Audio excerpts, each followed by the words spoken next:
Pauline, les visiteurs sont-ils au rendez-vous Bonjour, ce dimanche matin pour venir se recueillir sur le tombeau du pape François?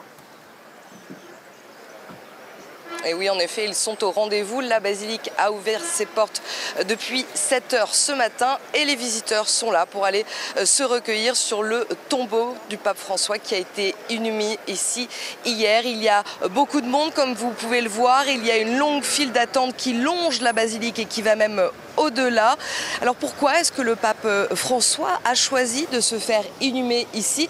C'est parce que cette basilique avait une place toute particulière dans son cœur. Il s'y rendait très régulièrement pour se recueillir, pour prier. Il le faisait déjà avant d'être souverain pontife. Il l'a fait également au lendemain de son élection quand il avait été élu pape.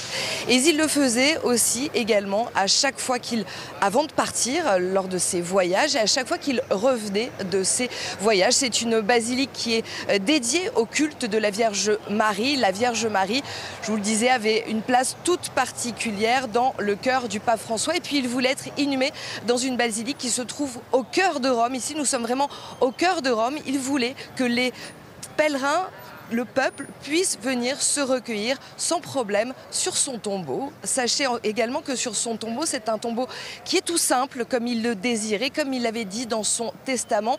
Un tombeau où il y a juste écrit dessus son nom en latin, Franciscus. Pauline, le pape qui a donc rejoint sa dernière demeure au sein de la cathédrale la basilique Sainte-Marie Majeure, se pose maintenant la question de son successeur et on attend toujours de connaître la date du conclave. Et oui, en effet, tout le monde attend ici maintenant de savoir quand aura lieu ce conclave. Hier ont débuté 9 jours de deuil qui ont été décrétés par le Vatican. Alors, il serait possible que nous ne connaissions la date du conclave qu'une fois ces 9 jours terminés, ces 9 jours de deuil du Vatican. C'est une possibilité.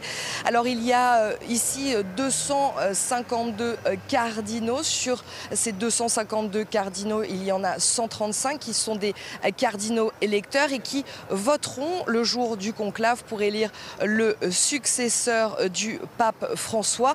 On a appris que sur ces 135 cardinaux électeurs, 2 étaient malades. Donc au final, il n'y aura que 133 cardinaux électeurs qui voteront ce jour-là.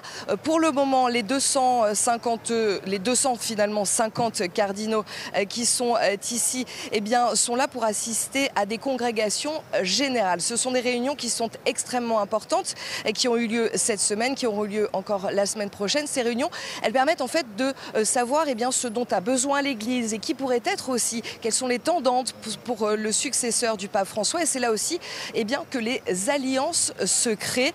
On sait également, et ça pour le coup c'est une certitude, que ce conclave, il doit avoir lieu entre le 15e et le 20e jour après la mort du pape François, ce qui veut dire qu'il pourrait donc débuter entre le 5 et le 10 mai.